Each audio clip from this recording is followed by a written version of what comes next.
You're all.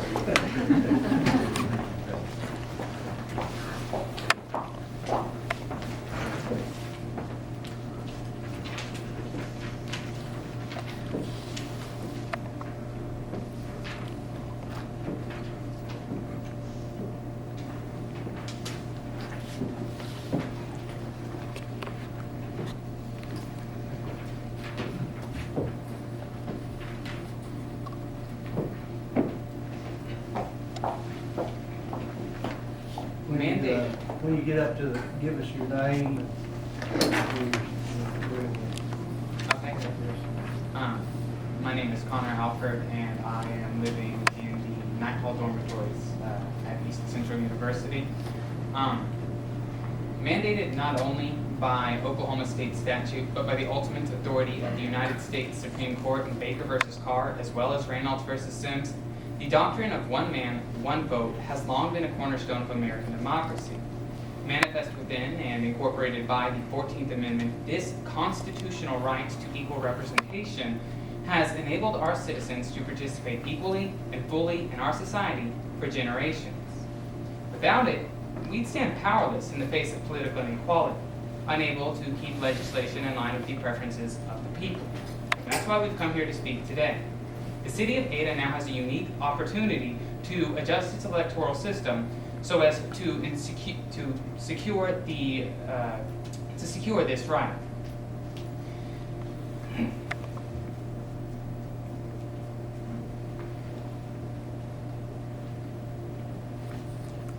As of this moment, we elect our city council members at large, and this is not conducive to the exercise of equal representation.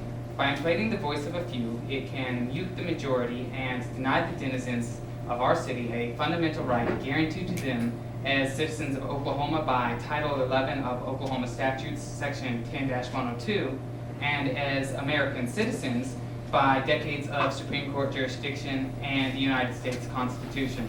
Thank you. I'm Caitlin, and I'm currently residing in Browns Falls at Central University. Protection of the minority used in a political context is a phrase that can be as vague or as specific as any speaker or any listener wishes it to be. What constitutes a minority? Is it skin color, income, gender, citizenship, or political party? Although it can be extremely difficult to define, the protection of the minority is the responsibility of the leaders from the smallest town to an entire country.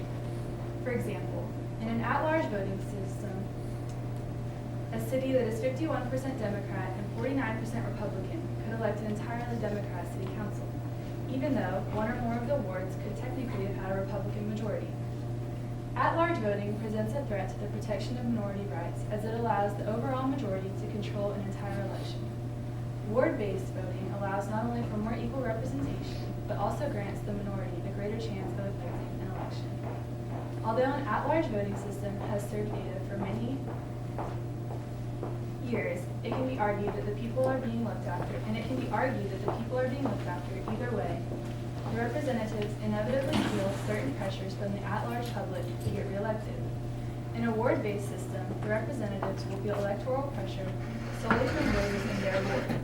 This ensures a more accurate representation of the ward itself, as opposed to pressure from voters from all over the city. Lastly, I would like to say that local government, while it is often overlooked, is extremely important. Local problems truly are the people's problems. From roads to water to parks to schools, local issues are those which impact the people the most. It only makes sense if people have a chance to have their area's specific needs met.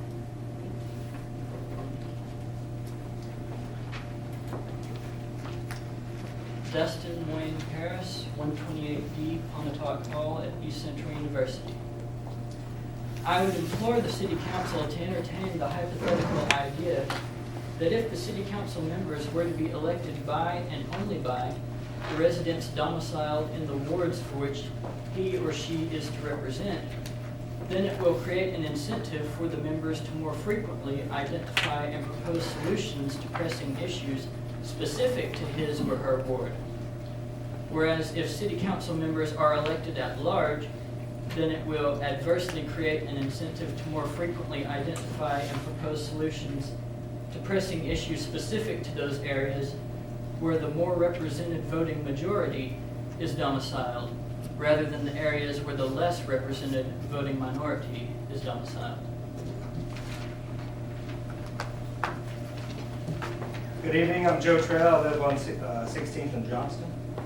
From our best estimation, the last time the ward boundaries were redrawn or examined was published in the 1985 city ordinance. It is customary in this state to review the wards and ward boundaries as soon as practicable following each federal census. In summary, we propose that the city consider three things.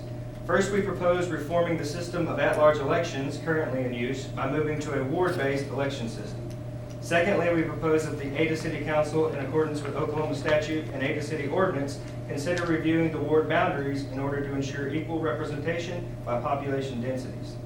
Lastly, we propose that the institution of an electronic or digital map available on the city website for ease of access and better understanding of representation, as well as publication of pertinent voter information. It is understood that the current ward boundary map is simply a road map of the city with boundary lines drawn in a marker. Furthermore, we, the students of the Political Science Department of ECU, will be more than willing to aid the council in any capacity on the matter of these issues. Thank you.